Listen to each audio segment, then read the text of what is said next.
legends start.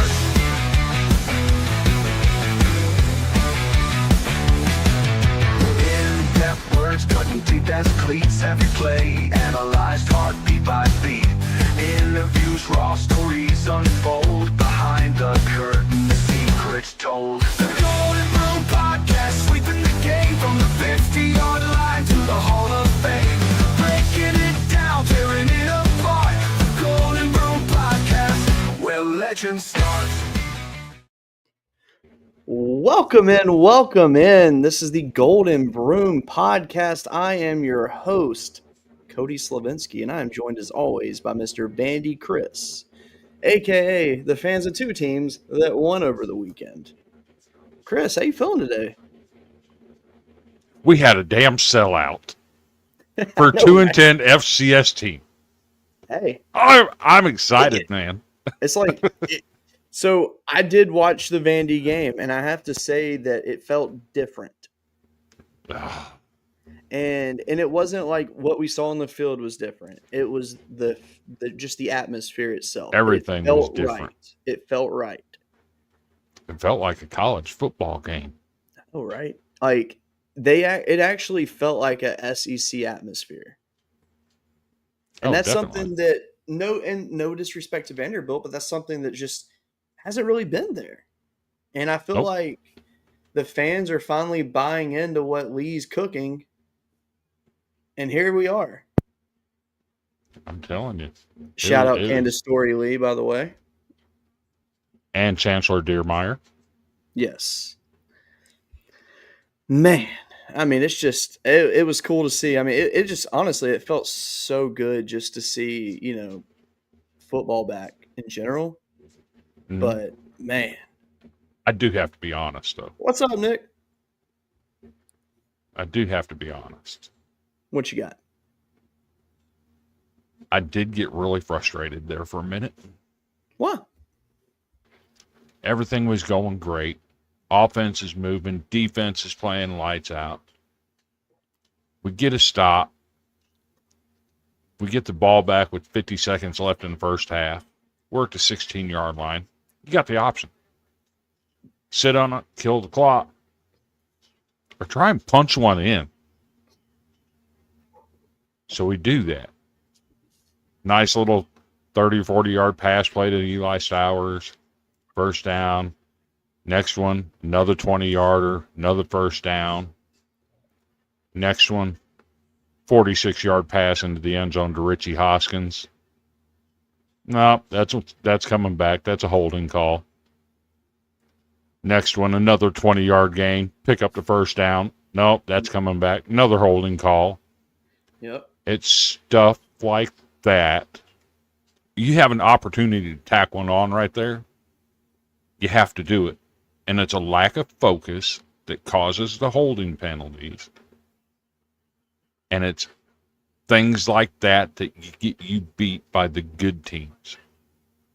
Agreed.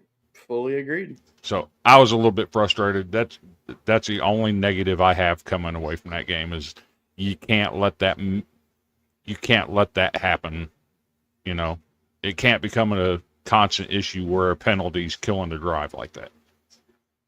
Yeah, I'm with you on that. I think that's fair to say. But the good thing is at least this happened in game one where they can learn from it, they can move on, and they can grow. Mm-hmm. So I'm very, very, very excited to see what they do from there. I am actually uploading a video now because after you were talking, I was thinking to myself, I was like, wait a minute. That reminded me of something. So got a video uploaded and I'll be sharing a little bit later. But anyway, I was right. Everything I said preseason leading up to the season, I was right. And I need that acknowledged. Acknowledge me, Chris. Acknowledge me. What were you right about?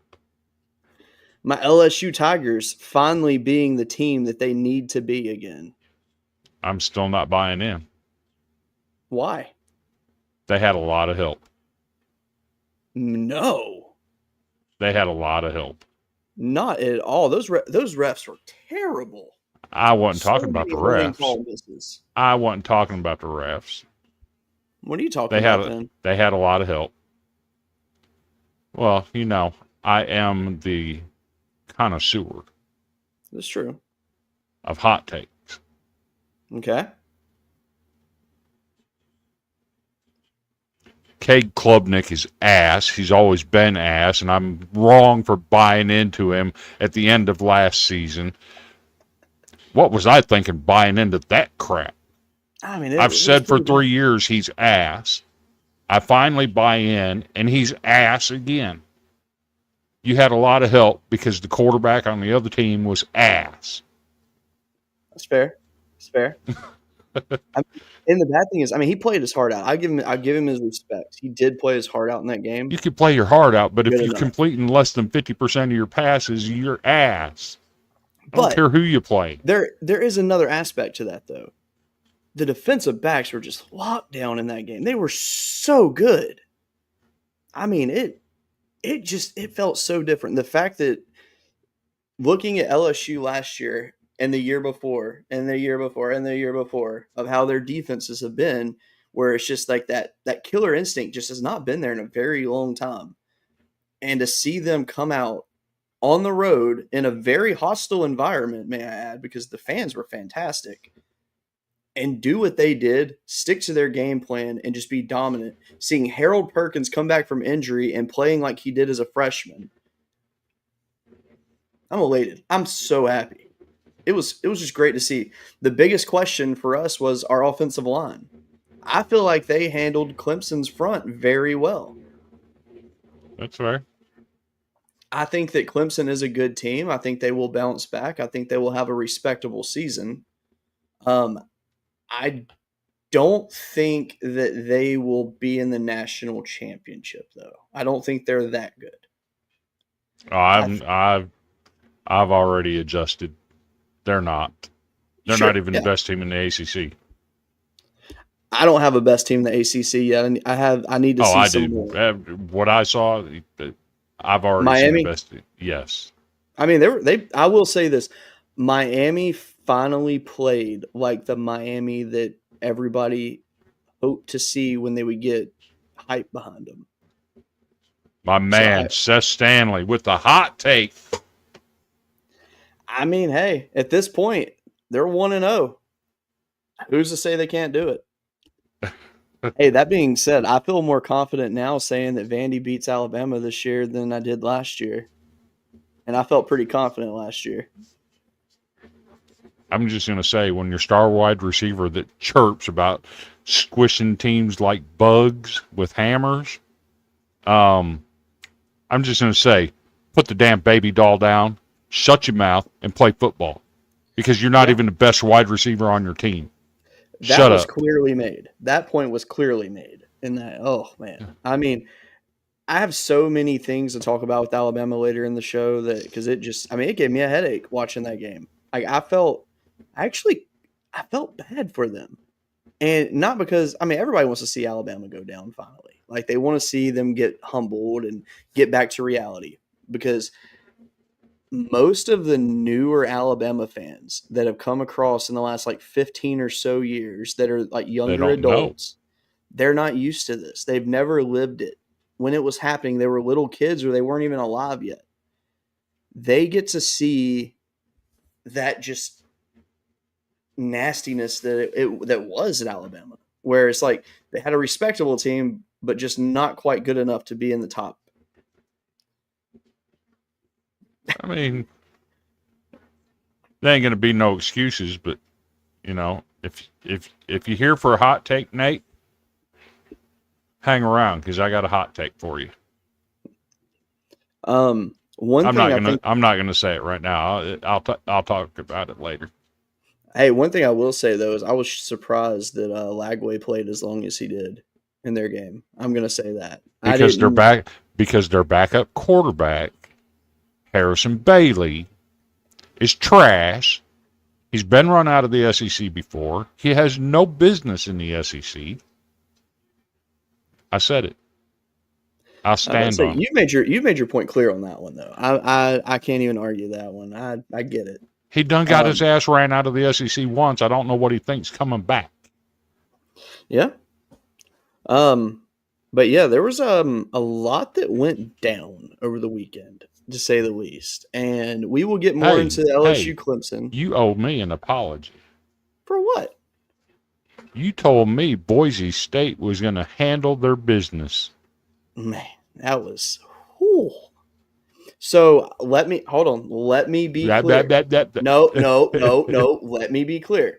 And TJ, if he happens to be watching right now, he will be my witness to this. He wrote a Group of 5 article and I edited it, and it was talking about how Boise was going to take out USF.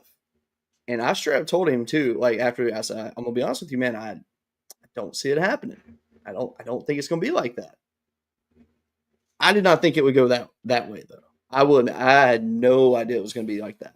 I didn't realize that Ashton Genty meant that much to that team. Like I knew he obviously meant a ton, but I didn't know that it was that much. Remember what I told you last week. Their offensive line was horrible, and when they were forced to throw the ball last year, they couldn't throw it, and 90% of what Genty did was on his own. Yep. With no offensive line help. It's crazy. Speaking of that, I drafted Ashton Genty in my work fantasy league tonight. Very proud of that one. Okay. So when I did my draft, here's the funny thing. I actually ended up so I went and I got my main players, but I was able to get Genty, Travis Hunter, and Cam Scattaboo. I was like, why not? Have some fun with it. I got Brock Bowers. I got Brian Thomas Jr. I got freaking Jaden Daniels. Like I loaded up, and I love my team. Hot take: Jaden Daniels takes a step backwards this year. No. It'll make a big difference. His number one wide receiver not being there for fall camp. They take a step backwards. I don't think that'll be too much of a hiccup for them. I think they'll be fine. They will take a step backwards. I promise. Honest to God truth, I think they might actually win the Super Bowl. I'm not even kidding. They're really good this year. I have no dog in the fight. I just think they're that good. When you have guys sitting out fall camp, it always leads to problems during the season. Maybe. And with Scary Terry sitting out fall camp, it's going to cause problems going forward. I promise you, it never fails. Well, I guess we shall see. Because one thing though is he was working out in his time sitting out. It ain't like he was sitting around just getting fat. It never fails, ever. I think this one's going to be different. I actually, this is the time where I really hope that your hot take is wrong. I hope it becomes ice It's not a hot take. It's a matter of fact. It never fails. If you sit out, it causes problems later on. Oh, God. Nah, I can't even buy into this one, man. I can't do it. Their offense is so terrible. Had they put up any semblance of offense, they would have beat South Carolina. They have no offense. None whatsoever. Oh, hold on. Hey, James Fender, my man. Dude, Seminoles, wow. That's all I can say. I don't think Notre Dame wins it. I will say this. I do like Notre Dame's quarterback. I think he's got a bright future ahead of him. He's actually pretty talented. He's not there yet, though. Don't you know it makes every Michigan fan in America sick to their stomach to see Lloyd Carr's grandson playing quarterback at Notre Dame? Yeah. That's a turnover in your grave kind of situation right there. But, I think he made the right choice. Okay. Nate has a point. Yes, Virginia Tech is playing at home. I did some research on this last night, right? Over the last 10 years, Virginia Tech is 36-28 at home. Really? Yes. Oh, my 36-28. So here's the thing. Yes, you have the Metallica. You have the fans jumping around and the whole stadium shaking. It's before the game. Don't get wrapped up in it. Focus on playing your game and doing your job after all that brouhaha, and you'll be fine. Gotcha. So, Chris, let me ask you, after what you saw in week 1, who do you think your top 2 teams are now? Top 2 teams now? Hmm? Penn State. As in, so, and when I say that, I mean, like, who would you put in the national championship if it were tonight? Penn State.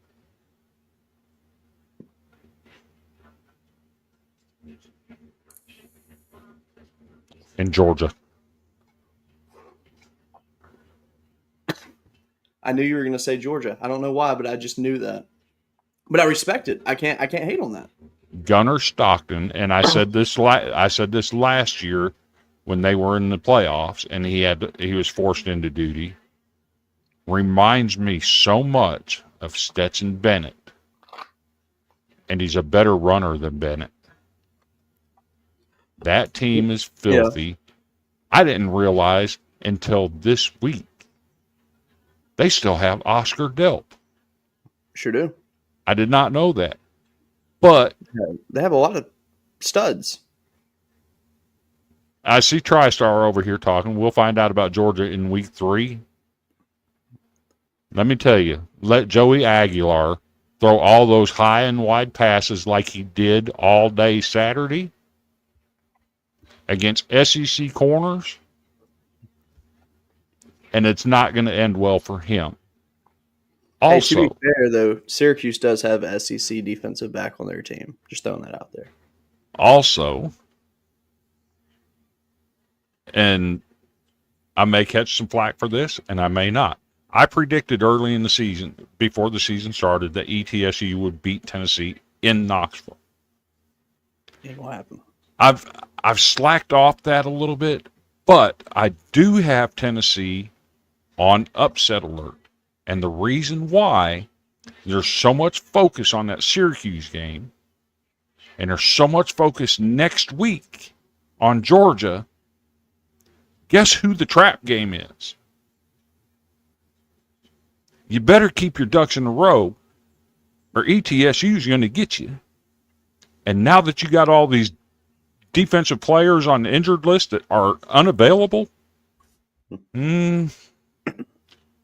that's upset alert, my friend. I don't see that one happening. I think Tennessee will be fine. I think, if anything, I feel like they proved a bunch of people wrong over the weekend. They didn't prove me wrong. I think they proved a lot of people wrong. And when I say that, it's basically the fact that no one really knew what to expect out of Tennessee. Because, I mean, when you get a new quarterback, it's very hard to predict. That being said, it seems like they didn't downgrade at quarterback. They didn't downgrade, but I can say this. When you throw those passes high and wide against an SEC defense, you're going to get burnt. You been smoking that Denison, Iowa meth, Chris? No. and you add in the fact that they've lost 3 starters on defense that are not playing this week. All right, so that's Ricky Gibson. Point. Ricky Gibson being out multiple weeks is going to be a problem. How many players went down in that game for Tennessee? Because it seemed like at one point it was like every drive someone went down. At one point they had 5 freshmen playing on defense. Also, what's the status on Boo Carter? Went out of the game and never saw him again. So I was wondering, like, did he get hurt? Like, Arian Carter missed half the game. And this has got to be concerning to Tennessee fans, too. They were playing indoors in an air-conditioned facility, and this dude's having problems with cramps. Tell me about his conditioning. That's got to be a concern. That's a fair point. One thing that, and this is something we talk about when we do baseball, is, I hate turf. I hate it with a passion. Mm-hmm. And seeing all these players go down makes me just validate my feelings even more. Like, I just cannot stand turf. I hated seeing Tennessee get hurt so much because it was weird. Jesus. I don't know if this is a fact or not, but that'd be a bad number. That's what it felt like. I mean, it was like every drive someone's down. I was like, I couldn't believe it. I never want to see a player get hurt. I don't care who they play for. Like that was, I mean, it was bad. I love that. Since they're the ones that cry. Syracuse did too, but you know. So before we jump into some of our slides and videos and all that good stuff, Chris, we have a new sponsor for the show. Why don't you do a little introduction about them? So I grew up in Iowa, right? And in Iowa, there's a little town called Templeton, Iowa, that became famous for sugar and rye and a few other things. I didn't know at the time some of the people I were growing up with were relatives of somebody famous. And that famous person was the original Iowa bootlegger.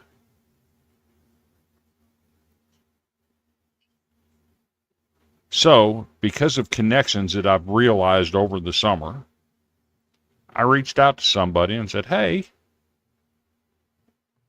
I'm interested in doing something with you. And he messaged me back and said, well, what's your demographic? And I said, men ages 20 to 50, college sports fans. And I showed him our viewership numbers. And he said, yeah, let's do it.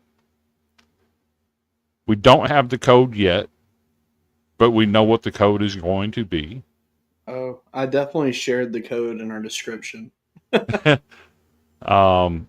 code is going to be BROOM. And with that code, you'll get 10% off. I don't know if it's active yet or not, but you'll get 10% off of your purchase. But what goes better with football Saturdays and tailgates than a little bit of this stuff? No artificial colors, no artificial flavoring, just straight from the barrel, good stuff, all natural. If you order within the state of Iowa, you get the legendary Iowa rye. If it's outside of the state of Iowa, it's called Sextro rye. I'm not sure what the reason for that is, but Iowa legendary rye, Sextro rye, they're the same product. We will be getting a new ad. This is just something that we're able to use right now. But our newest partner, Iowa Legendary Rye. Use the code BROOM and get 10% off of your purchase. Nothing goes better with football and a tailgate than some good old rye whiskey. That was beautiful. Now that was good for real. All right, so let's get into some topics tonight. I've created a few little time for us to just talk about a couple topics on each one. So the first one's gonna be time to worry. Is it time to worry about Arch Manning in Alabama? We'll start first with Arch Manning. I don't think it is. I think that's a fair point to bring up, like right there, that it's not, because I know a lot of people instantly just went psycho on social media about it. And I mean, let's be real. He was not good. His throws were very just mid. He did not look like a Manning out there. But he also played against some of the best defensive players in America, including the best defensive player, Caleb Downs. Fair. But one of the problems with his game the other day was the fact that there were numerous wide open throws that he just was just off. I mean, I'm talking about like it would have been easily been a catch had he hit his target. and it just was not there. And I don't know if the environment got to him, if he simply just had an off day, like what was going on. But I mean, so many people jumped on the Arch Manning Heisman train instantly. And you and I both we've pretty much been honest about it that, I have to see why? it. Yeah, it's too early to call that. Yeah. And he goes in, and and luckily for him, his team has a good defense. So, they were in the game. I mean, they had opportunities to come back, and it just didn't happen. But if I had to grade Arch on his performance the other day, I give him like a D. Like, I just don't think it was good. I'm more worried about Cade Klubnik and Clemson because Cade Klubnik is ass. Again, it's one of those things, though. Is he ass, or did he just play a good defense that was better than him? I've watched that guy for 3 years. He's ass. I've not seen it for 3 years out of Arch. It's too early to tell. That's fair. I think that's very fair. So we're going to determine it right here. Too early to tell. I like that. Kalen DeBoer. I would have just put Alabama in general, but I think it's more fitting to discuss Kalen DeBoer at this point. He has no control over his team. Exactly. He had to replace the GOAT. That doesn't help. Interesting number that I've learned. In 14 games, he has 4 losses as a 14-point favorite. Saban had 0. I mean, there you go. Well, hold on now. Wait a minute. No, he had the Louisiana Monroe loss his first year. I'm pretty sure they weren't a 14-point favorite. Really? No. Interesting. Yeah, I mean, the thing with this team, they just don't. All right, so when Nick Saban was a coach, the team was extremely disciplined. They were very professional, and it was almost like looking at soldiers out there. Now it's like. Let me ask you a question. Okay. Do you think if Nick Saban were the coach, that Ryan Williams is going to be out here saying, we're going to squish him like a bug with a hammer, and carrying a freaking baby doll as an emotional support tool to the stadium during team walk? I will say this: if Nick Saban was the head coach still, That wouldn't happen. Would not. Well, first of all, Ryan Williams and Jaden Bockway would not have a podcast.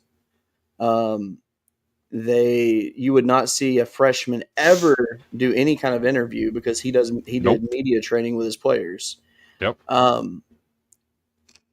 This team would just look totally different. I think Ty Simpson would be dubbed the leader, of course, on offense. And which, by the way, let me add, I think Ty Simpson played phenomenal. I think he did as good as he could possibly do. At one point, I would have benched him. I would have benched him at one point. That's fair. And the reason for that had nothing to do with his play. But there was, I think, late in the third quarter, early in the fourth quarter, where he got pressured 3 straight times. Sacked on one of them, hurried on another and knocked down. And he gets up, and he's shaking his head. He's looking at the ground. He's talking to himself. Okay, you're in your head. Come sit down for a series. Sure. You can't let that happen. When you start acting like that, you're telling the other team, hey, you got me. That's fair. So it makes me wonder, all right, so when you look at Alabama last year and everybody was like, Jalen Milroe is terrible. It makes you wonder if it's a mental thing that kept Ty from getting that job. Maybe so. Because with me though, I'm thinking that I don't think Jalen Milroe was actually a bad quarterback. I think that what he was surrounded by was not healthy, and it brought his play down. He had one go-to receiver, that was Ryan Williams, and when they started double covering him and shut him down, now you can't throw it. You have to run it. Yep. So your passing numbers are going to go down. Yeah, but there is one thing that you have to consider too when talking about Alabama is that Jam Miller is injured. He's out right now, so he didn't even play. Mm-hmm. I think it's one or two offensive linemen that are out injured, didn't play. Their best Next defensive man up. lineman. I know, I agree, but their best defensive lineman, tightrope surgery. He's not playing. I think he'll be back maybe by Georgia. So I mean, key pieces were missing for this team. And maybe that will make a difference when they're When did back. Saban ever use that for an excuse? Oh, no, you're right. He didn't. And I'm saying, though, that maybe that it's just those guys mean that much to the team. Top to bottom, the entire roster ranks higher than any other roster in America.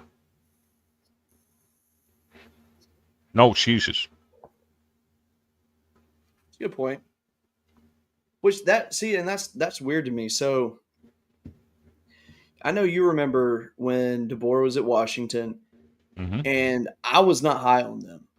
I was not high on Michael Penix. I was just not high on that team at all. And when he was announced as the head coach at Alabama, the first thing that went through my head, I don't know if I ever said this on the show or anything like that, was I don't think it's the right fit. It's not. I think the potential was there, and I think the potential is still there. But if DeBoer does not get things in check now, this is going to go bad for him. Mm-hmm. I think his buyout right now is like $62 million, so he's probably safe. 70. Oh, was it 70? Okay, so Yeah. I mean, he's safe. Let's be real. They're not gonna let him go yet. I'm not sure about that.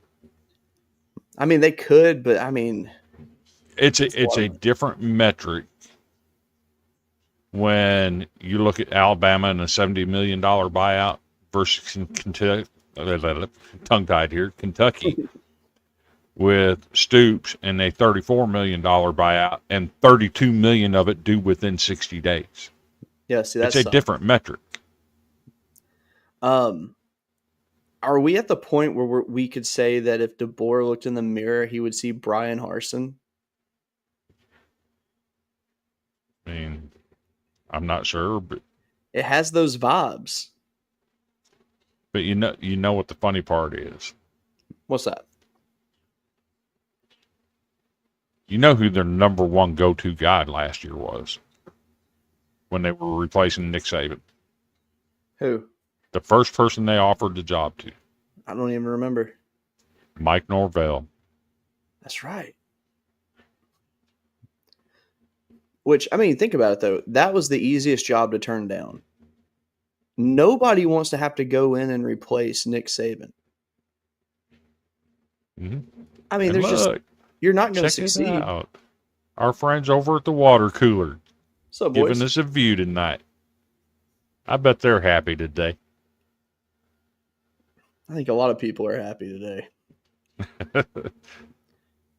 But, I mean, I don't know. There's something about DeBoer that just doesn't fit. First of all, he doesn't look like a head coach. And that's not – and, again, I'm not knocking the guy because nice guy, baseball guy. But something's missing. And I know he brought in some coaches, and he's got a good staff on him. He really does. But something is missing. My question is this, though. Okay, let's say that it got really bad. Let's say that Bama loses, let's say they start out 1-4, 1-5. He's getting run out of town. So my question would be, if he got run out of town, do you think they would ask Nick Saban to step in to close out the season? I think they would. He's done. I don't know. There was rumblings that he wants to come back. I know he hates the NIL world, but not according to him or his family. He's not coming back. He has no desire to. I mean, he's great on game day, so I think that works out good. Yeah. So, that being said, before we go to our next segment, shout out to Lee Corso, man. Going out with a bang. Got all his picks correct. I mean, that's crazy. 6 for 6. And I mean, it was a good farewell for him. I really enjoyed that. And you could tell that obviously, I mean, last season you could tell that his time was coming up to be done on the show. And then Hmm. when you saw him the other day, it was like, okay, this makes sense. I think it was extremely classy the way that they did the show. I was very happy overall with the way that turned out. The And only way it could have been better is if he did it at Indiana. that would have been good. That being said, I was really hoping that he would have pulled a not so fast when putting the Buckeye mascot head on. I would have laughed so hard. But nah, he We did did really well. we did forget one video. What's that? The dog taking a crap on the field goal kick. Oh yeah, probably should. Yeah, can you find it and put it in there? Because that's yeah, that'd be a good one. All right, let's move to our next segment real quick for some standout teams. Oh man. And when I say standout teams, let me rephrase this. This doesn't mean that these are the like 5 best teams in the country. These are just teams that played some really good teams and did well. Simple as that. Obviously Ohio State beating Texas at home. It was a good win for them. They played a very smart game. They didn't do more than they had to. Obviously, if they needed to air the ball out more, they could have. Still not impressed with Sands. No, I think that's fair. I think Sands managed the game very well, but we didn't see it. It's kind of like the Arch thing. Like we said we hadn't seen enough out of Arch. We haven't seen enough out of him yet. Nope. So yeah. That being said, team that was really good and actually stood out, Miami. Carson Beck actually big time stood out. Carson Beck looked happy. He And was that having was- fun. He was playing some really good football, and I think he's got a breath of fresh air. And I don't think that it was anything wrong with Georgia and him being there. But He took a lot of blame for stuff that went on down there that wasn't him. Yes. And he's really been drugged through it. And seeing him at Miami doing that against Notre Dame week 1, shout out to him. I mean, that was a great performance by Miami top to bottom. I can't even knock them. That being said, I want to there's an asterisk team that should have been in here that, well, I'd already made this graphic before that game happened, but TCU, a team that I've been kind of high on. I haven't talked about them a lot, but if you follow me on X, which you should, GBP_TigerKing, I'm high on TCU. I think they've got a really good roster returning this year, and I think they're going to be dangerous in the Big 12. I think that they're a team really to watch out for. They played arguably one of the worst teams in the ACC. When you look at what that roster North Carolina went through and what they've lost, sure. Omari and Hampton, number 1. Yep. Stop it. And I will say this: I did buy more into to UNC because of Belichick. I thought that with Belichick being there, I thought that it would help them more than it did. But if anything, from watching that game, it made me realize that he really is setting up this job for his son going forward. Like I just felt like he wasn't. He took the job to get his son a guaranteed spot. But here's the problem. You can't coach 18 to 22-year-old kids the same way you coach NFL players. It doesn't work. And when they get those kids though, and when they get unhappy, guess what they're going to do? Bye. I'm going to go somewhere else and play and make some money doing it. Yeah, but I mean, think about it though. He relates to the kids well. I mean, him and his players date the same age girls, so I mean, it works out. I had to throw that one in there. Another team to highlight. We talked about them a little bit earlier. Florida State. Our last show, we kind of went down Florida State's roster because we knew they had a good offense that had let me rephrase this. We said they had an offense that had a lot of potential. Yes. That being said, I feel like we all owe Tommy Castellanos an apology after his quote a few months ago where we kind of all and everybody in the world dogged him. I don't think you dogged him on it. I don't think you dogged him. But we all a lot of people were just kind of like, I don't think so. Well, he was right. And Remember what I said? Remember what I said last week. Don't be surprised. Yeah. They were good. They did very good. Shout out to Gunnar Hansen. Right? He looked fantastic on the line. 0 pressures given up. That's a win right there. Very, very good play by him. Next team on the list, Auburn. Well, I mean, all they did was pretty much just run the ball. I mean, their defense was not the best. I will say that. I wasn't really impressed with the defense. Offensively, though, I thought Jackson Arnold did good running the ball. Simple as that. Passing game, whatever. But in terms of managing the game, running the ball, really picking apart where Baylor was weak, and they did good at that. What we found out is Jackson Arnold still can't throw a football. Yeah. They had a good running game and did enough defensively.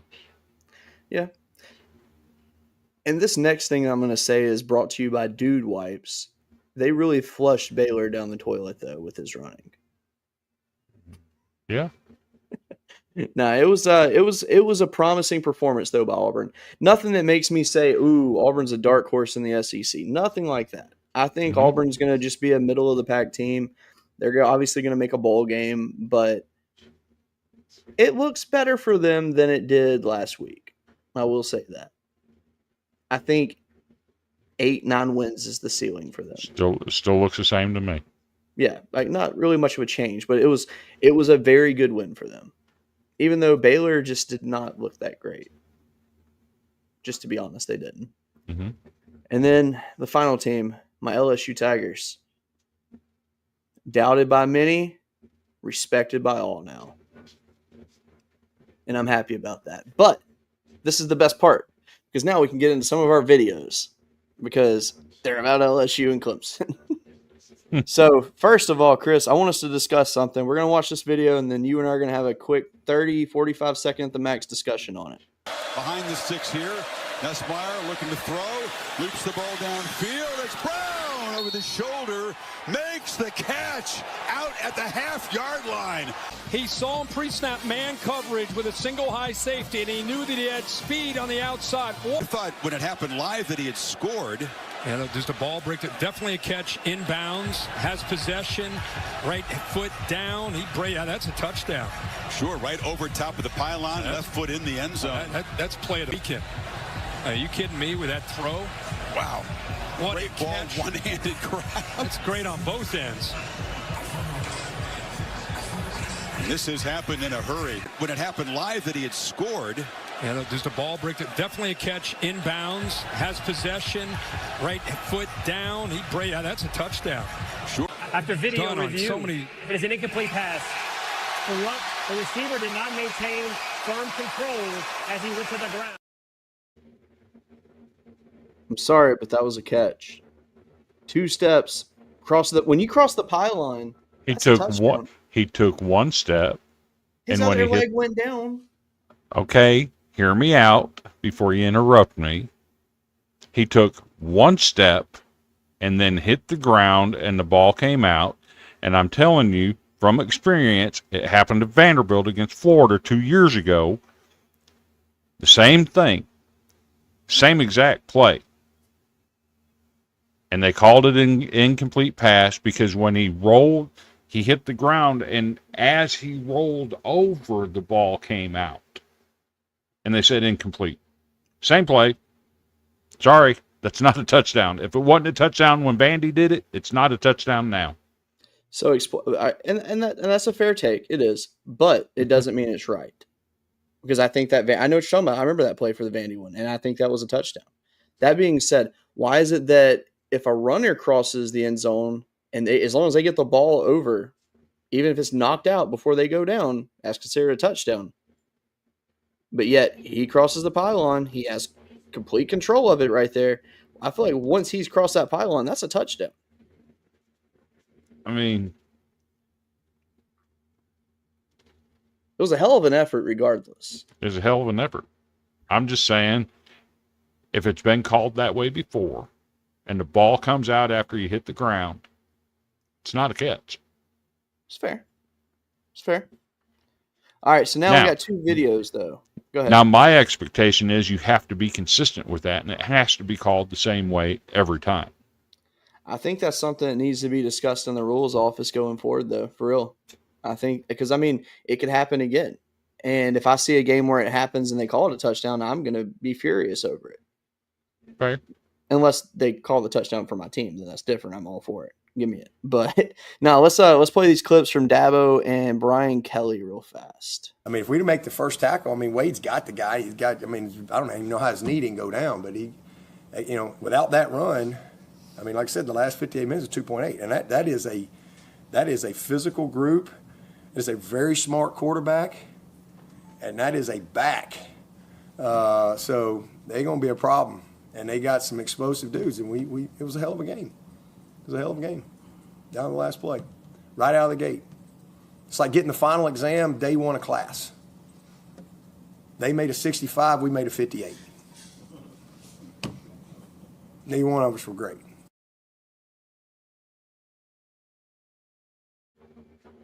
So there's what Dabo said. Now let's see what Brian Kelly had to say. Coach, right back here behind Mike. Dabos, when he said that this was like a final exam on day 1 of class, and said that he would have given LSU a 65 and Clemson a 58 because neither played great. Just wondering how you would have graded or assessed the team in their first game of the year. Well, I mean, I thought we dominated him in the second half. So he's either a really good grader for, giving himself a 58, or he's a really hard grader on us, or he didn't see the second half, which that might be the case. He might not have wanted to see the second half. So, again, look, this is all like, past. We're much more focused on Louisiana Tech, to be quite honest with you. And Clemson is a darn good football team. I mean, that's a really good, that's a top-notch team, and they're going to be a team in the hunt for a playoff picture, and we hope we are too. But it was only one game, so I don't know if he's a hard grader or an easy grader, but I like the way we played in the second half. Coach, you have an update on Destin Hill?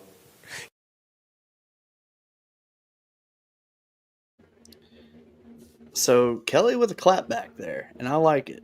I think that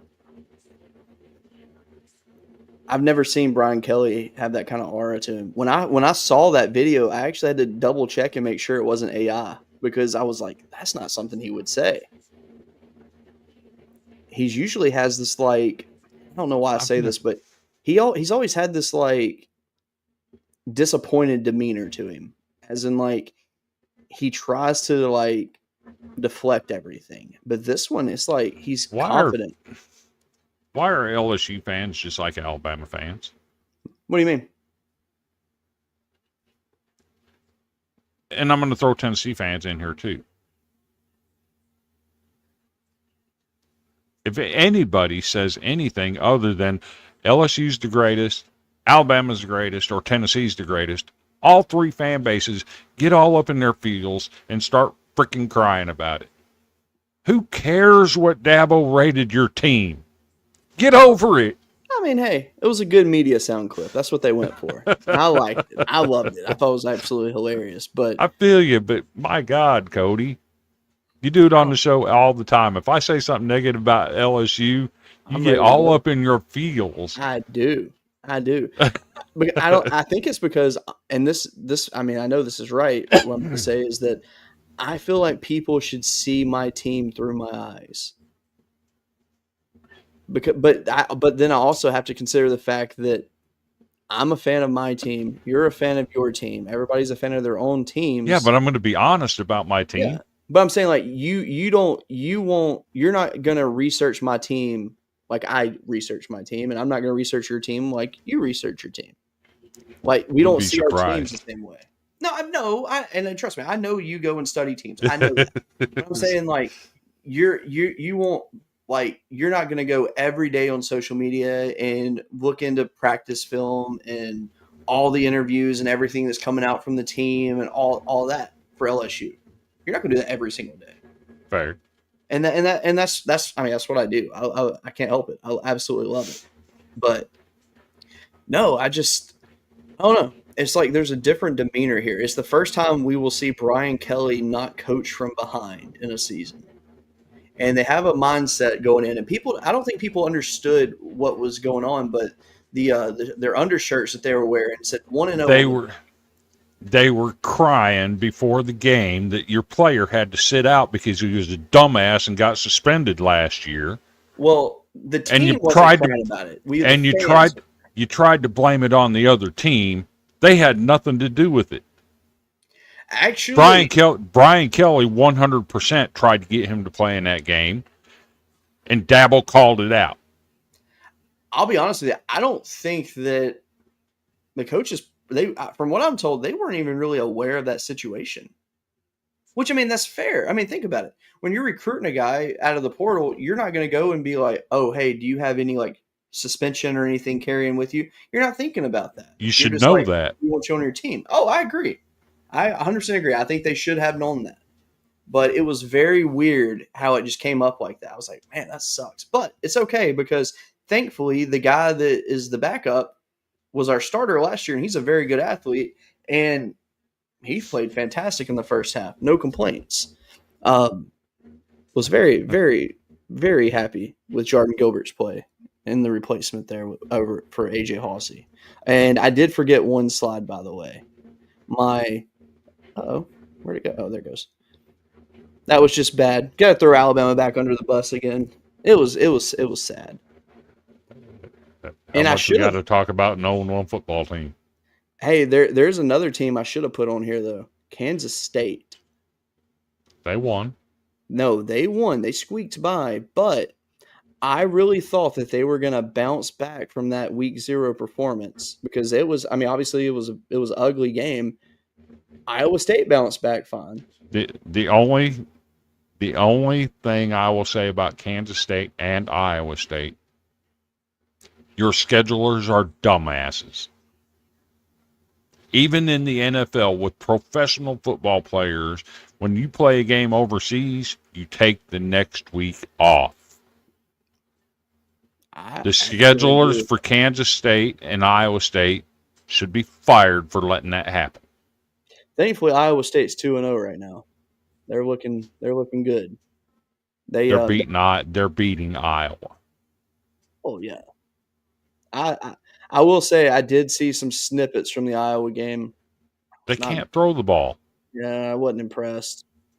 I mean, I know they got the win, but it wasn't saying much. I wasn't even that impressed with their defense. Like, I mean, they ran for 310 yards. I'll give them that, but they cannot throw the football. Yeah, I don't see it being a good year for them. I think your prediction is correct on Iowa. It's going to be a long season. That being said, there is one team, though, that we hadn't talked about yet, Michigan. Bryce Underwood making his debut at quarterback. Looked better than I thought he would. He did, but the star of that show, because let's be real, Michigan is not that great this year overall. Their defense is not what it was, which, I mean, expected. But Justice Haynes out of the portal for them, home run pickup. He was phenomenal. He looked great. I was very, very, very happy to see him do well because I like Justice Haynes. I think he's a good athlete. Did you by chance catch any Group of 5 games over the weekend? I paid attention to Boise and South Florida for purpose. Sure. And I think that's a good time to bring this up. Have you looked at their schedule? Whose? South Florida. Yes. Can they pull off the upset is my question. They're beating Florida. I'm not going to argue that. They go into the Navy game undefeated. And even if they were to lose to Florida, they're going into the Navy game with 1 loss. The Navy South Florida game is going to be who decides. That game's going to decide who goes to the playoffs for the Group of 5. You don't think James Madison can take that spot? No, they're never going to get ranked above those 2 guys. Even if they went undefeated? No, they're not going to get ranked above them. What about a team like, I don't know, like a Troy or someone like that? Nah, not good enough. I watched some Group of Five myself. I did watch one team. I did watch one other team from the Group of Five. Who's that? Because I was told that they were going to put an SEC team at 0-1, and they got absolutely embarrassed. Who? Southern Miss. Yeah, they had a chance. They did.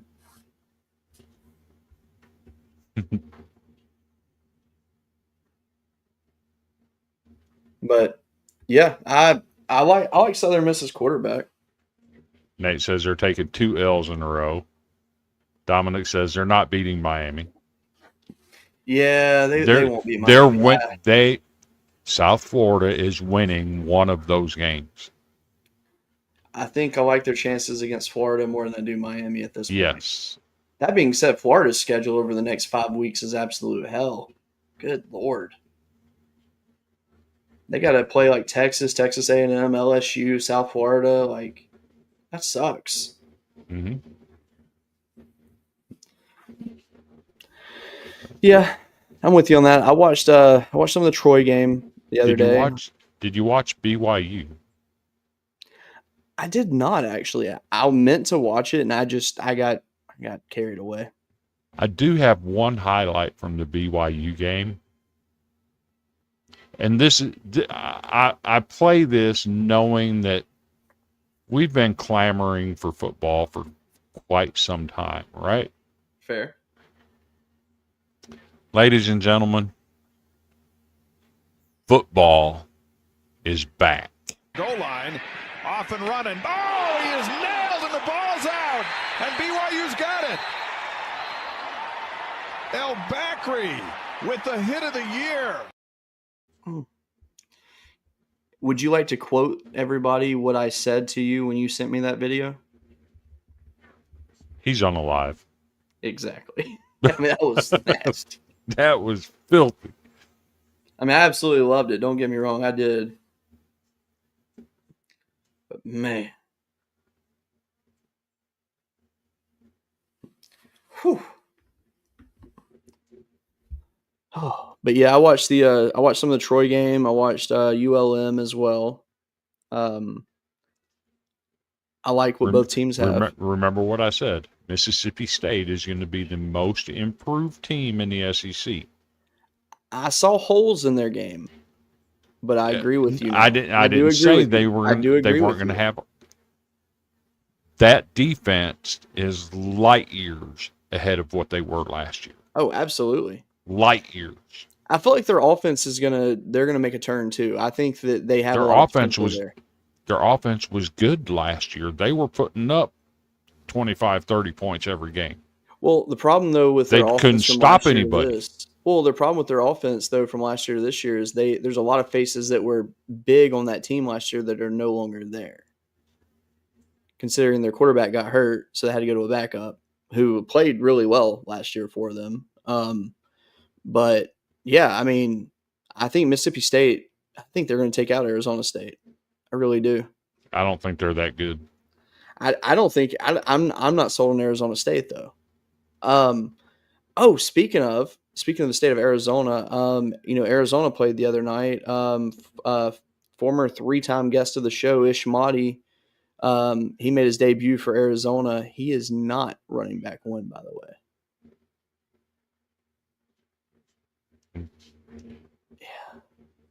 Didn't they play Hawaii? Yeah.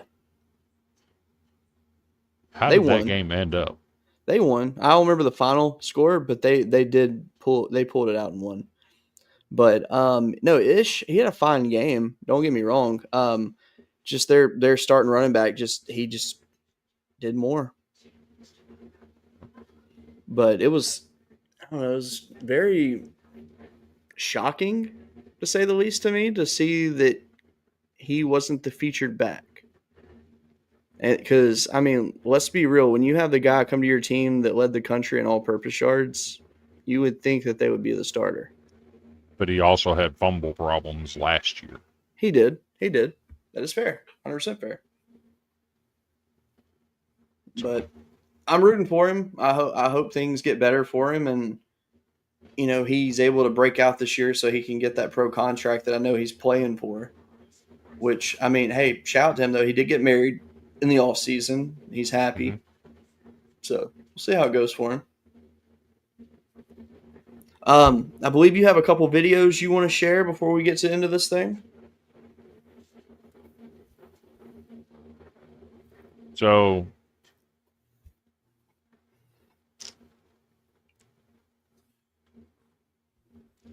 we're talking about Arizona State and Mississippi State, right? Yes. Do you think this is a diss against Mississippi State? So interesting is now that we play in a lot smaller towns, we play further away from stadiums, our road games. So we stay about an hour and 20, hour and 15 minutes away from the stadium this week because that's the nearest hotel that's not a casino to stay at. No, it's the truth. That's some teams stay at the casino. That wasn't even a joke. But it's just the nearest hotel. And then you talk, some guys are finicky eaters. So it's like some guys at these hotels, they don't like the food. It's not good. So now we get like sandwiches on the side. Texas Tech, we played last year, and our guys got sick the day of the game. We had about 10 guys that stomachs, they were getting IVs because their stomachs were sick from the food. I've never even said that, but it's just you're learning and growing along the way. So now it's like, okay, we need the food we get, and then if a player who's a finicky eater, we also need like a sub sandwich or a hamburger or something that they're comfortable with because you're gone, the pregame meal and then the night meal if they don't go that amount of time with a good meal. So that's something that I learned, when you're going to like Seattle, right? The food, their food's unbelievable, but some of the smaller towns, it's harder to, feed 160 guys. So we're just trying to adapt. Yeah. I mean, that's not wrong. No, Describing the team wrong. they're playing this week because, I mean, my brother went to school there. I know how that campus is. I mean, there's not a lot there. But he did bring up an interesting point. Is he said some teams stay at the casino. Yeah. How is that okay for the team to stay at the casino for the NCAA when you're suspending people for gambling? That's actually a good point I didn't even think about. Because, I mean, let's be real. And how does Mississippi State how does Mississippi State get away with letting teams go there? It's a good point. Because, I mean, let's be real. If you're staying at a casino, there's going to be that one player on the team that's going to go throw a handout on blackjack or something and be like, But wait a minute. Is it only sports gambling that you're not allowed to do? Any gambling. You can't even make a friendly wager. Okay. I just want to clarify that because I've never really looked at the full rules. I didn't even think about it like they just play a hand of blackjack. I didn't know if that would be bad. Okay. If you and I bet, let's say me and you are NCAA athletes, right? Okay. And I said I could make it to Calera from my house in 2.5 hours. Okay. You said, no, I think it'll take you 3. And we bet on that. That's an NCAA violation, automatic suspension. Okay. Interesting. Also, I got to call this guy out. Sports are stupid. Weaver's number 1. So this is Brandon Boyd. Boyd's Aluminum Polishing. If you need your wheels polished, hit this man up. He's the best in the business. That being said, he also is the knob polisher at Weber Valley Speedway. He also works behind the hole in the wall at Salina Pit Stop. Just so you know. They call him the attendant for a reason.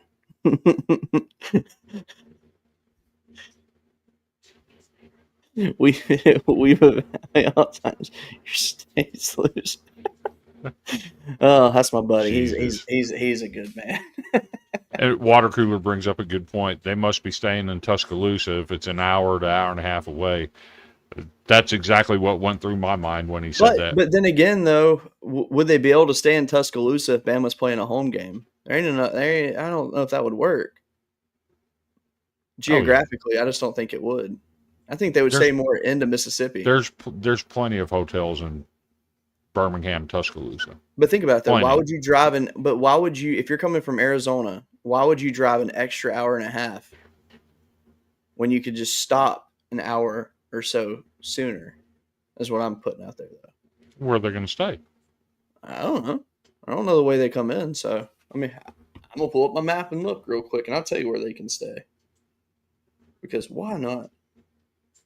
Surely they ain't staying in Memphis. They could stay. Yeah, they definitely ain't staying in Memphis. Let's see.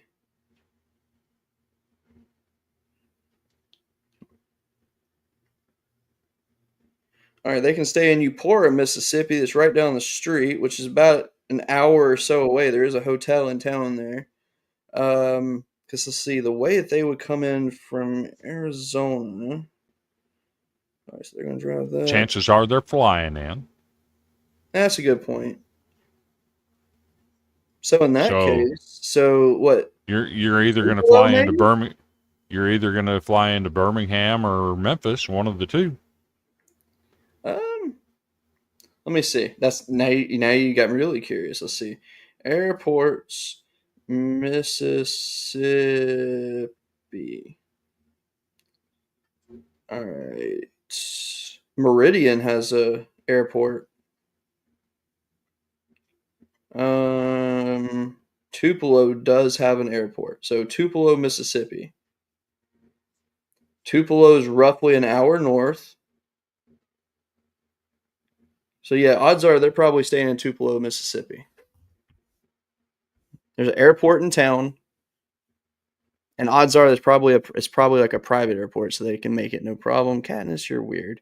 My cat's just like sniffing everything right for no reason, like standing up like a human being sniffing. Like that's okay. Anyway, but yeah, I would say they're probably in Tupelo, if I had to guess. Now, if they were to fly into like Birmingham, then yeah, I could see something like that. But I just don't think that's a diss on Mississippi State. Because he's talking more about learning as you go and finding out how to manage things. You know, he's only in his third year. Yeah. So I took that more as he's growing as a coach and learning different things about his team and whatnot. And I don't think he's making a dig at Mississippi State at all. That's fair. It's not the way I took it. I'm gonna do a quick Google search now because it maybe there is something here. Hold on.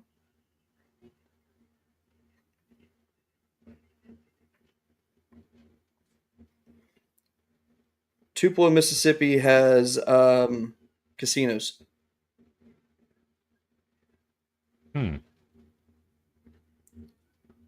Let's see. Hold on.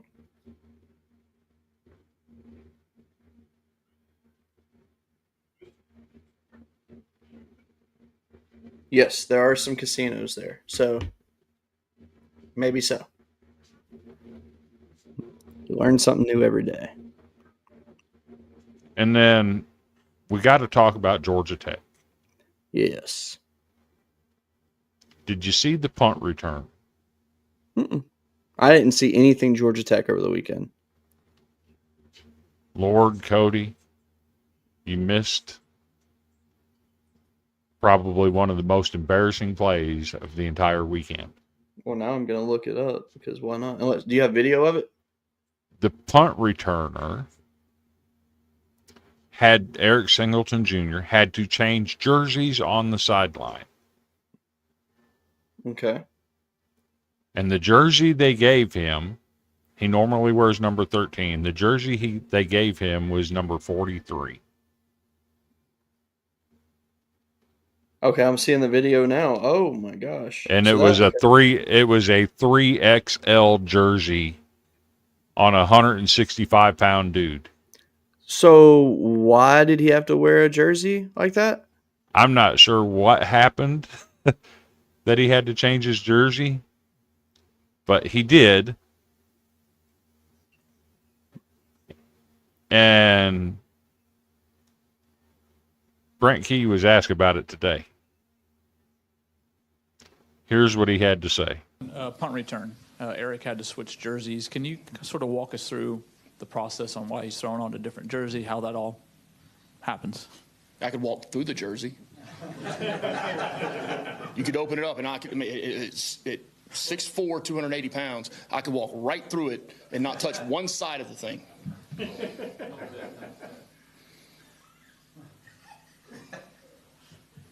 So I had a friend of mine call me on Sunday. An O-line buddy. First thing he said was something about the jersey. I hung up on him. Has that jersey been retired, I'm guessing? What was it, number 41? 43? Yeah. You will not see that jersey ever again.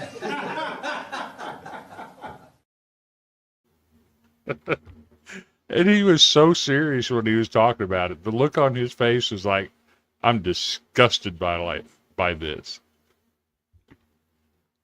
Okay, so that's what I was thinking. I think this is from last year because, look, when you said Eric Singleton, I'm like, wait a minute. Yeah, he's at Auburn. He's one of the receivers at Auburn now. That's what I was thinking. So, yeah, that must have been. They said it was this weekend. It popped up this weekend. It is weird because, like, when I went on TikTok, it was posted like 2 hours ago. Yeah. So, I don't know. Someone must have just ran across it and. It popped up this weekend. It's like, no, this can't be. So, it's Eric Singleton Jr. Hold on a second. Now my head hurts from this one. Hold on.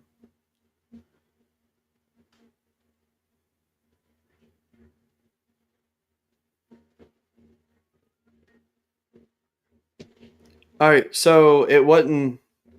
That ain't who it was. It was Eric Rivers who was returning the punts. Oh, everybody said it was Eric Singleton Jr. So someone simply misspoke on that one. So that's what it was. I was like, wait a minute, what? So, and then when I see the video, it was Colorado. So, but no, that was Eric Rivers playing. That's crazy. Either way, that is absolutely crazy. Man. But he was so serious when he talked about it. So, water cooler might fall in love with me after they see this. What? Oh, the next slide? Go for it. All right. Our power rankings. So this is brought to you by Sextra Rye. And basically, I went ahead and put the scores of the games so that when you see our power rankings, yes. So, and I will explain these power rankings because you're probably looking at like, what the hell are y'all thinking? I base my power rankings off what I saw out of the teams. And if you lost, you're at the bottom. Simple as that. So just because Texas and Alabama are 15 and 16 in mine doesn't mean I think they're 15th and 16th best in the conference. It's just, what did you do for me this week? And that is it. I don't care about where I thought they should be before the weekend. It was simply, what did you do this weekend that impressed me and what did you not? So that is why I have my rankings the way they are. So, Chris, what was your mindset when you made your rankings? Same thing. It was based on what I saw this weekend. You'll notice the top 5 all beat Power 4 conference teams. That's fair. Number 6 beat a really good G5 team, UTSA. Yeah. From then on down, you're getting into the... You either lost or you didn't play anyone. Ole Miss played a weaker G5. Yes. Florida played... one of the worst teams in the country. Let's just be entirely real. Unfortunately. I mean, they're what, division... Are they a Division II school? No, they're FCS. They're FCS. Because if people may not realize, but we actually interviewed Ron Cooper from Long Island University last year. Great man, by the way. So, and then I got Texas and Alabama. They both had flashes. Mm-hmm. They didn't play bad. I thought Texas played well enough to win for the most part. Yeah. Alabama had flashes. I did put them ahead of Vanderbilt and Oklahoma and Missouri, Mississippi State. Vanderbilt, like I said, they looked good, but they had some lapses in there that give me pause for concern. So this is a great point right here. I will say this. So I have Mizzou at 8 because of who they played. I think Missouri can win 10 games this year. Chris does not. Me and Chris are the most opposite opinion on Missouri, which I think is fair. You beat Central Arkansas. Yeah. What am I supposed to base that on? That you're good. That's why I put them at number 8, right in the middle. Okay, but I saw other teams beat better teams. I mean, that's fair to an extent, but I mean, I don't know. I think that Missouri handled business quite well, though. I mean, 61-6. It don't get any better than that, really. Again, it's a matter of who they beat and who they played. Sure. Now, I do have to ask you, why did you put Kentucky at 16 when they beat a team that you said was going to be really good this year? Did you watch them? No, I did not.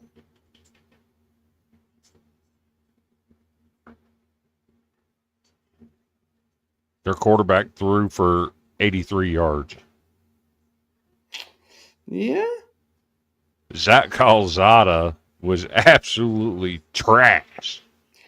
If we want to talk about bad quarterbacks, Zach Calzada was it. That is, I did hear that. But you said, and I quote, Toledo is favored to win their conference. They are. They are going to be a good team. They are going to beat Kentucky. I didn't say Toledo was going to beat Kentucky. Yes, you did. I did not. We need to find the clip then, because I'm 90% sure you did. Maybe 88% now after your reaction. I did not say Kentucky was losing to Toledo. I said Toledo's favored to win their conference, but they should not be beating SEC teams. That's fair. That's one of the 4 games I got, or 3 games I got Kentucky winning this year. James heard it. I said, don't be surprised if there's an upset.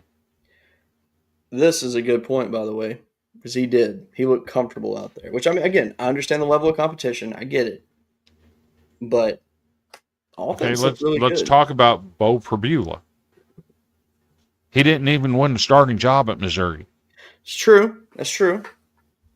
And the only reason he played as much as he did is because Sam Horn got hurt on the first play. Bless his heart. He missed all of last year with an injury. He makes one play this year and he gets hurt. And Pribula was forced to play. Their third string quarterback just happens to be Drew Lock's cousin. That's actually kind of cool. Hey, an update on Horn, by the way. Drinkwitz would not really go deep into like what the issue is, but he said he will be out for an extended period of time. So I'm assuming he probably tore his ACL. And that's what I've heard is ACL. Nothing definitive on it, but I've heard ACL. I can see that. For sure. Man. But yeah, these are our SEC power rankings this week, brought to you by Sextro Rye Whiskey.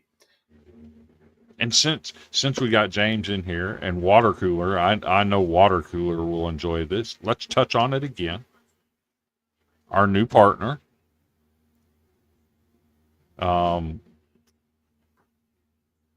if you weren't here earlier and you missed it, we have been granted a new sponsorship. And I'm going to go ahead and play the video again.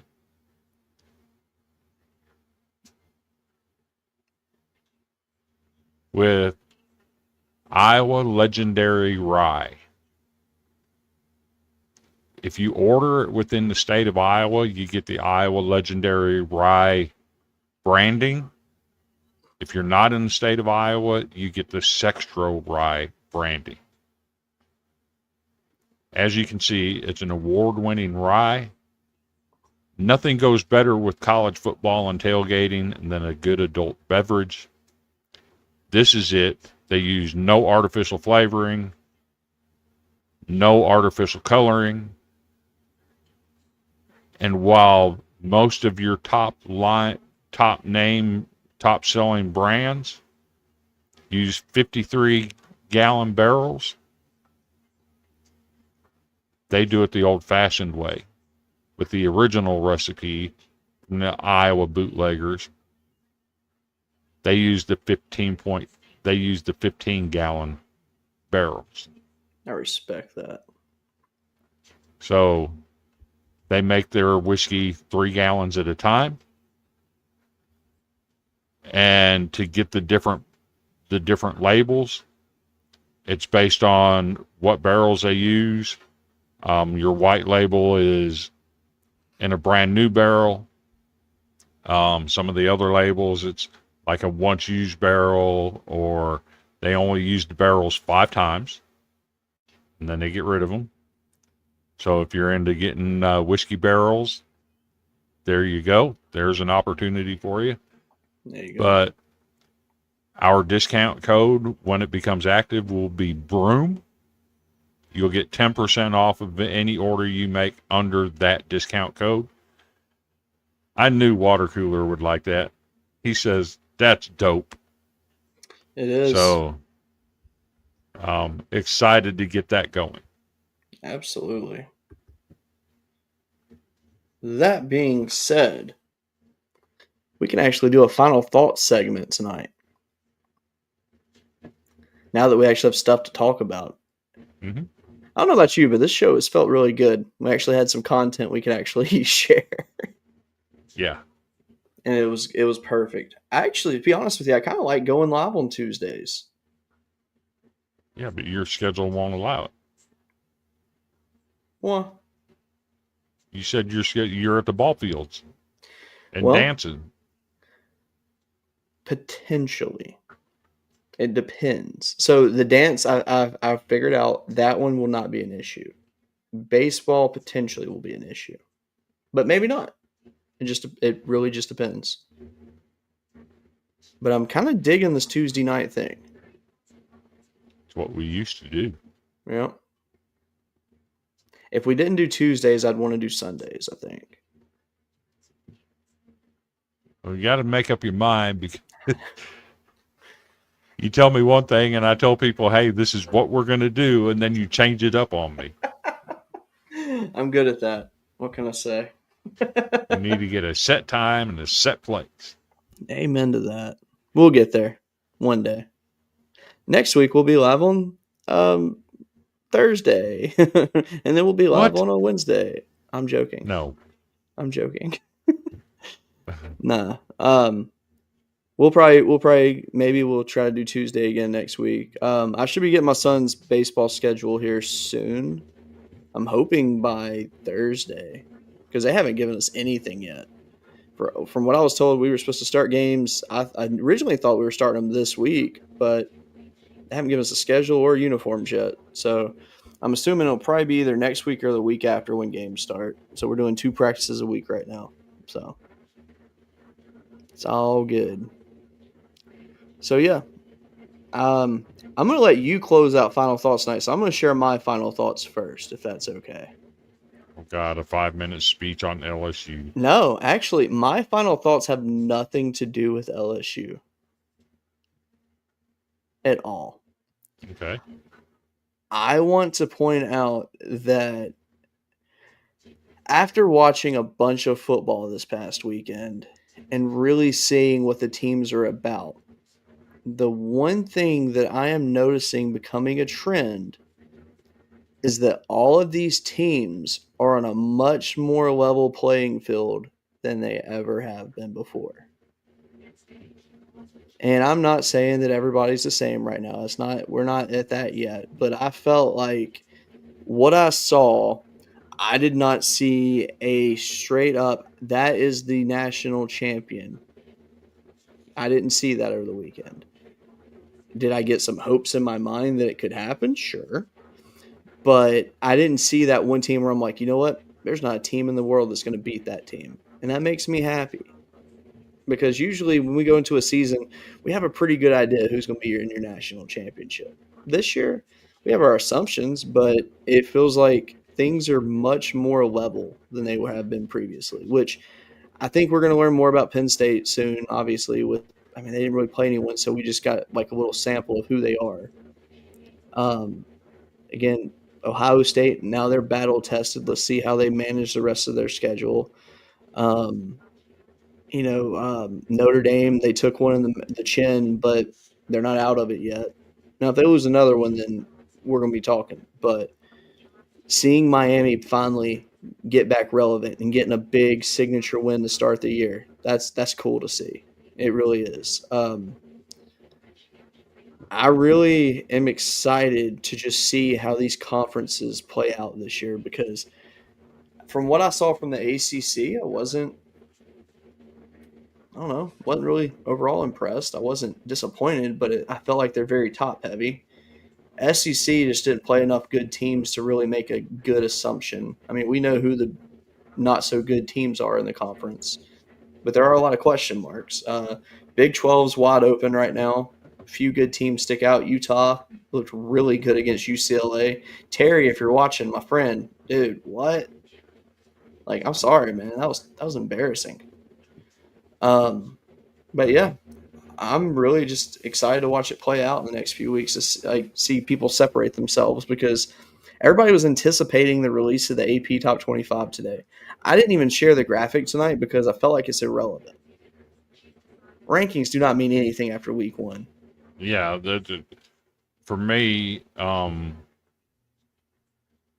jumping a team ranked ahead of you that also won is horse shit.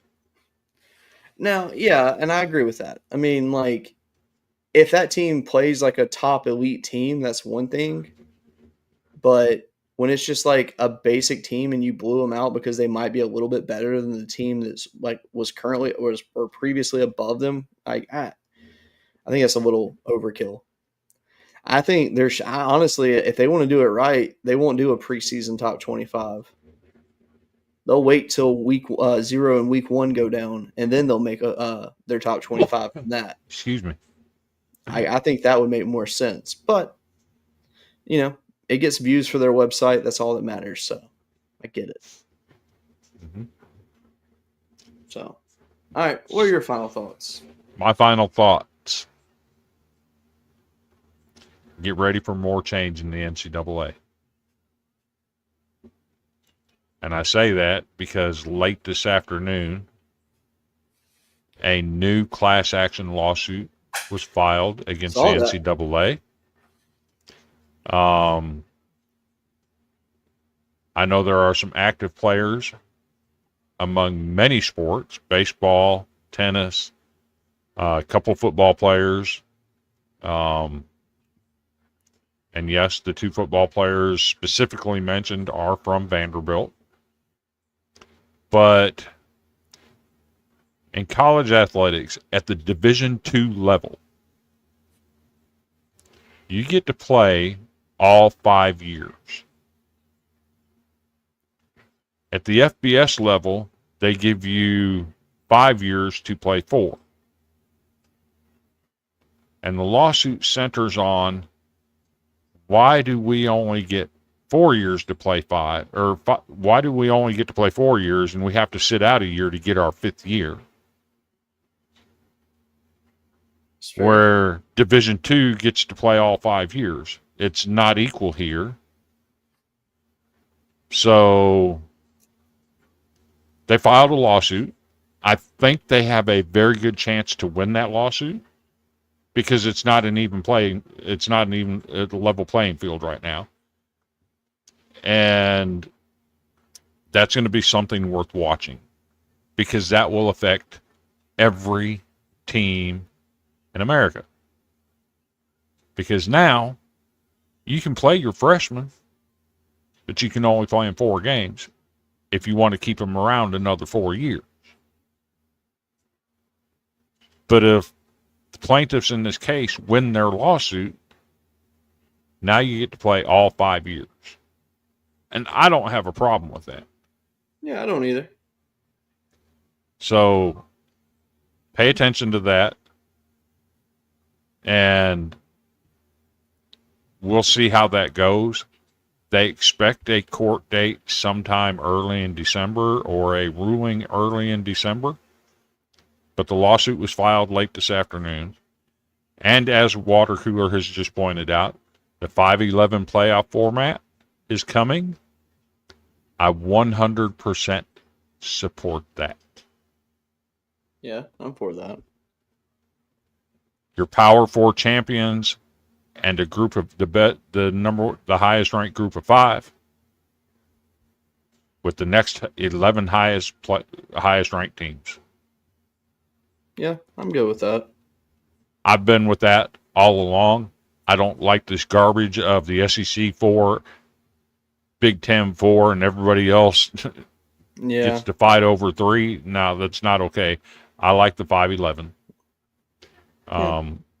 So both of those things worth watching going forward. Beyond that, I'm ready for some more content. Same. Honestly, I would like it if they did the playoff format as each Power 4 gets 3 teams in, and then shoot your question, and then the rest were group of 5. Why not make it interesting? 4 group of 5 teams. Why not?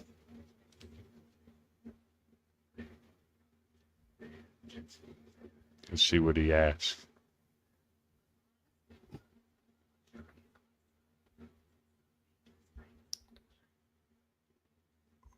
Well, I wouldn't be against that. So would it be like 2 playing games?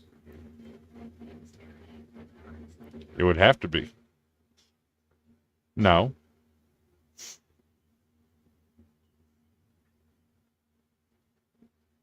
Oh, okay. Okay, I got you. Because then you're going to argue about who the 2 teams that deserve the buys are. Yeah. And the whole strength of schedule bullshit. Yeah. Make it simple. Your 4 Power 4 winners got to be conference champion. And the highest ranked G5 team. And go with the next highest 11 ranked team. Yeah, I'm fine with that. And then you ain't got no argument about who's getting in. If you're not in that, you're not getting in. Make it simple where strength of schedule and stop that mess. Yeah. Yeah, I like that. I'm old enough to remember a time when strength of schedule did not matter at all. Yeah.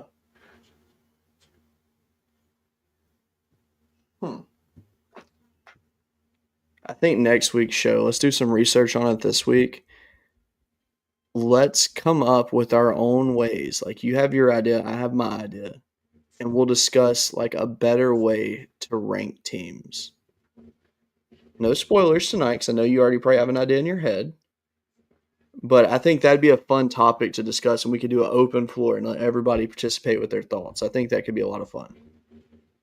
I mean, I've already got articles written about this stuff. I understand that. That's why I said don't give any spoilers.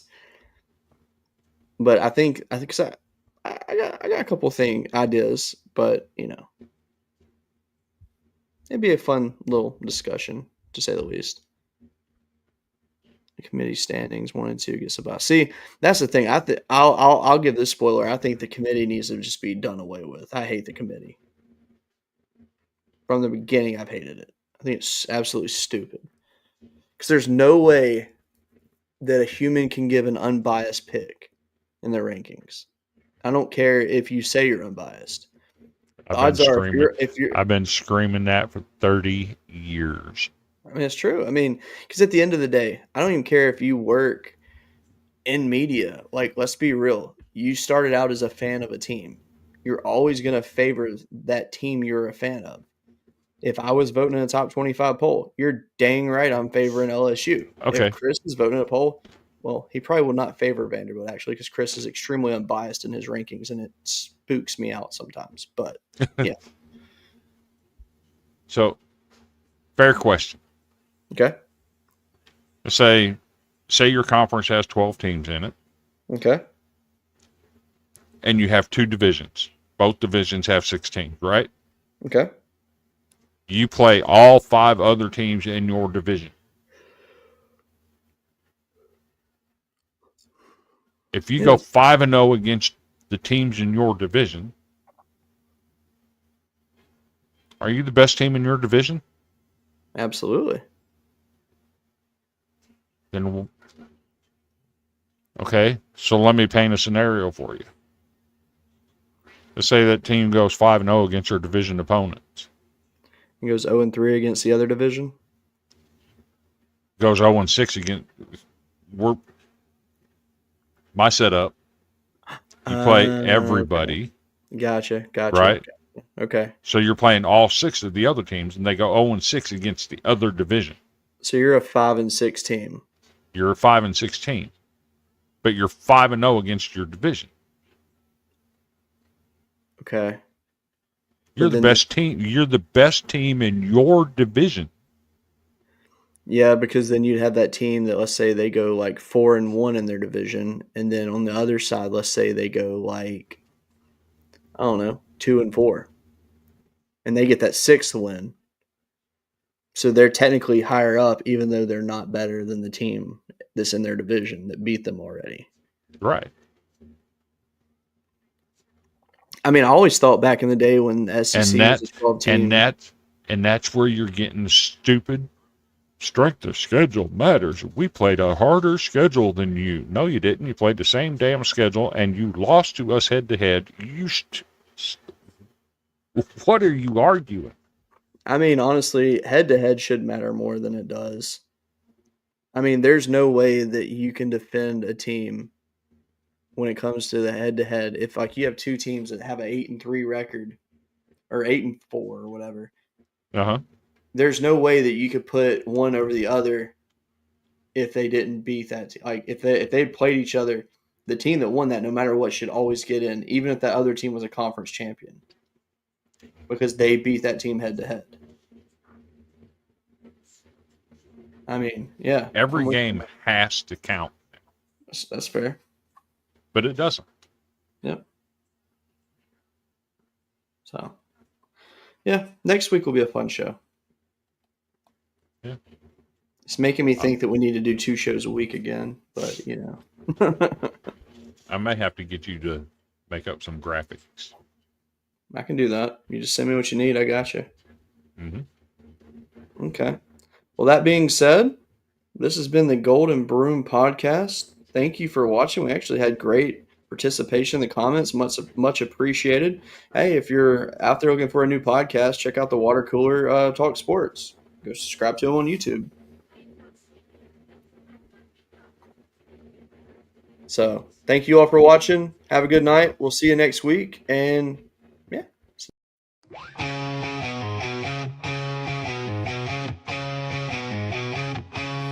On the diamond.